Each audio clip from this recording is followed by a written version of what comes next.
In Britain, the annual display by the Society of British Aircraft Constructors, the biggest show of its kind in the world, always draws crowds of public and experts alike to Farnborough.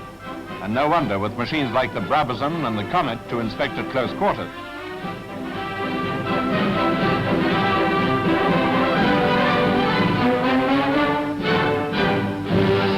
In all, 49 aircraft took part, and observers came from practically every country on the globe to see for themselves the latest products of Britain's aircraft factories.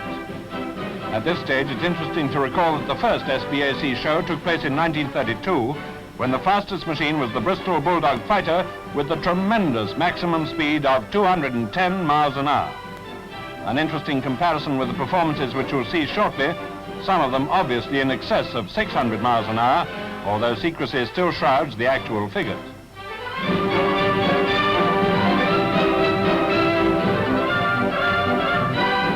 Aircraft of every type were on show, both on the ground and in the air.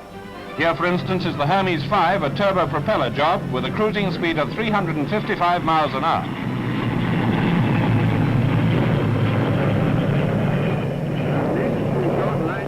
The Vickers Valiant, another turbo prop machine, is in large-scale production for British European Airways and other competing lines.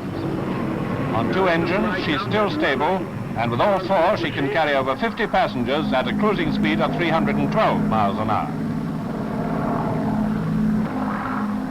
A very different type of aircraft, but just as useful in its own way, is the Blackburn Universal Freighter.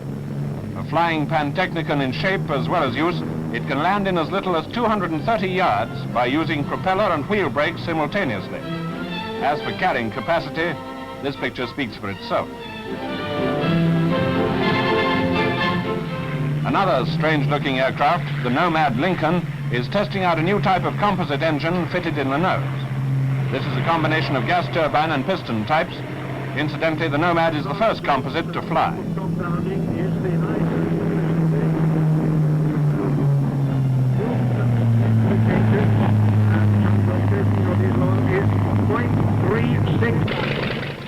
And now the Westland Sikorsky S-51, ideally suited to air-sea rescue, for which it already has an outstanding record, and for the ferry services which BEA have pioneered.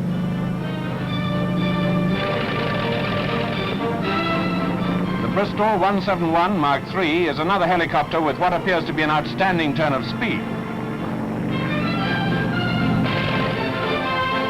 For the Navy, the Fairey Gannet is the last word for carrier-borne anti-submarine work. The world's first plane to fly with a double air-screw turbine unit. When she takes off with one coupled engine idle, it looks as if she does it without either prop turning.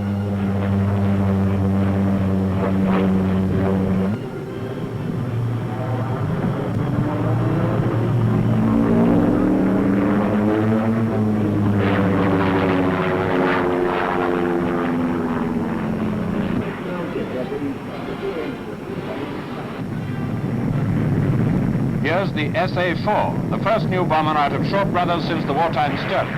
It has 4 Rolls-Royce Avon turbojets in double mountings, a business-like aircraft with speed, load, and armament still very much on the secret list.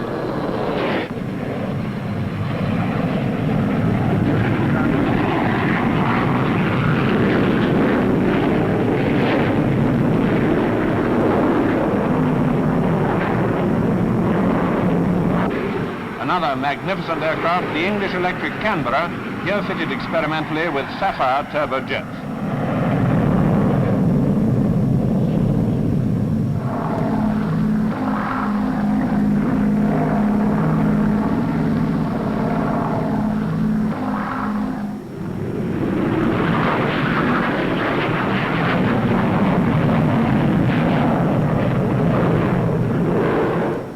Havilland Venom is a machine with many uses: fighter bomber, night fighter, carrier-borne fighter under the name of Sea Venom, and now fitted with an afterburner which will increase its already startling rate of climb.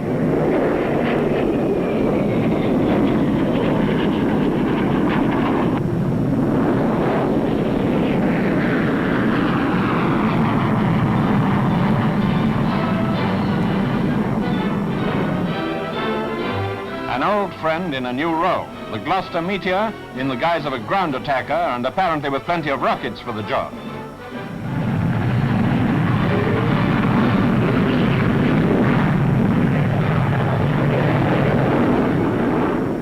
at Farnborough by Squadron Leader Zurakovsky, a Battle of Britain pilot, the first man to do a double cartwheel in a jet aircraft.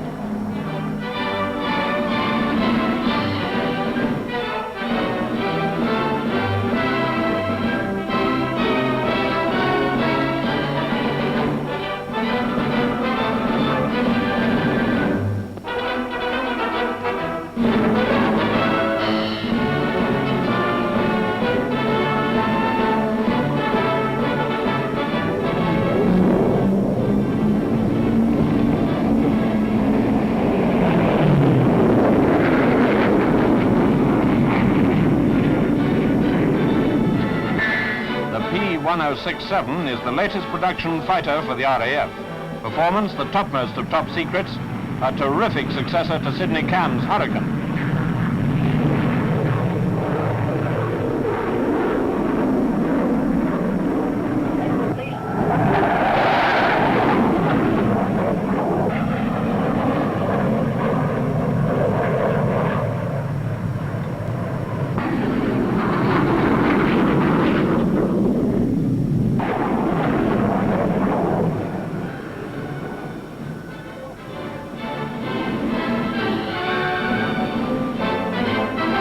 Great interest centres, of course, on the Delta Wing experimental types, of which several were on show, including the Boulton 111, a threatening-looking machine and a foretaste of future aircraft design.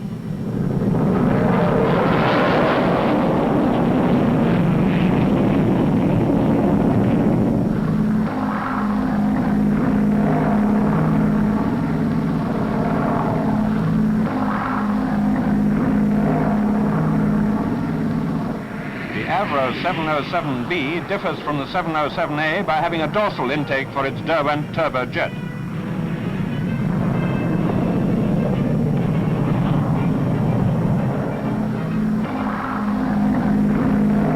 It's intended for relatively low-speed research work, while the 707A with its wing root intakes is altogether a faster machine.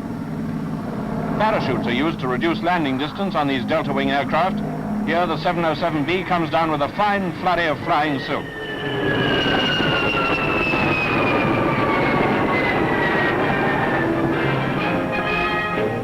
A butterfly tail without fin or rudder is a characteristic of the Supermarine 508, claimed to be the fastest and most powerful naval fighter in the world.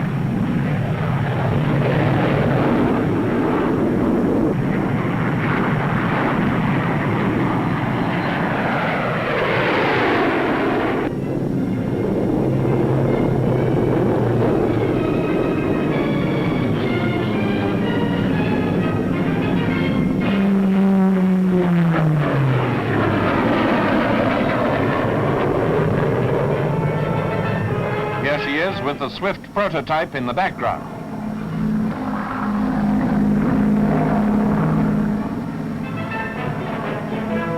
Now for the Vickers Valiant, Britain's latest and fastest bomber. Without any doubt, it's the highlight of this year's show.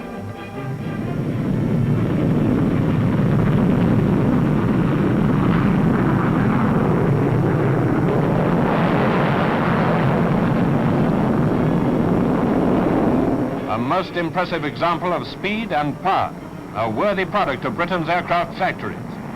From the earliest days of aviation right up to the Hurricanes and Spitfires of the last war, our design and construction have been unequaled anywhere. These new civil and military types uphold that tradition of British leadership in the field of aeronautical achievement.